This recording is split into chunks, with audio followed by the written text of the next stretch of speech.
In today's video, I'm going to teach you how to change your availability hours in Calendly.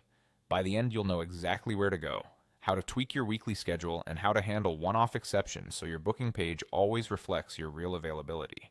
Start by opening Calendly on the website or in the mobile app and head to the availability page. This is your control center for when people can book time with you.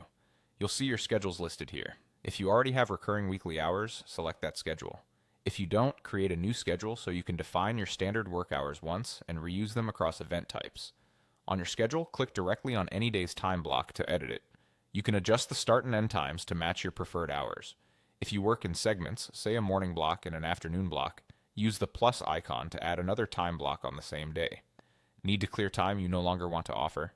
Click the trash can icon to remove that block. This is a simple way to build in lunch breaks or split shifts without affecting other days. When you have unique days that don't follow your weekly pattern, open the Overrides tab. Overrides are perfect for holidays, vacations, or a single Tuesday when you're only available for an hour. Choose the specific date, add or remove blocks as needed, and those changes will apply just for that day without altering your standard weekly setup.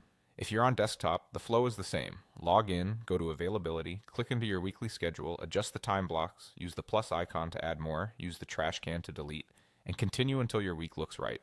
Before you leave the page, click Save to apply your changes. This is important. Unsaved edits won't show up on your booking page. After saving, it's a good idea to preview your event type to confirm your new hours appear as expected. Also, double-check your time zone in Calendly so your availability aligns with what invitees see. A quick tip, changes affect new bookings going forward. Existing meetings already on your calendar will remain as they are, so if you need to reshuffle anything, handle those directly on your calendar.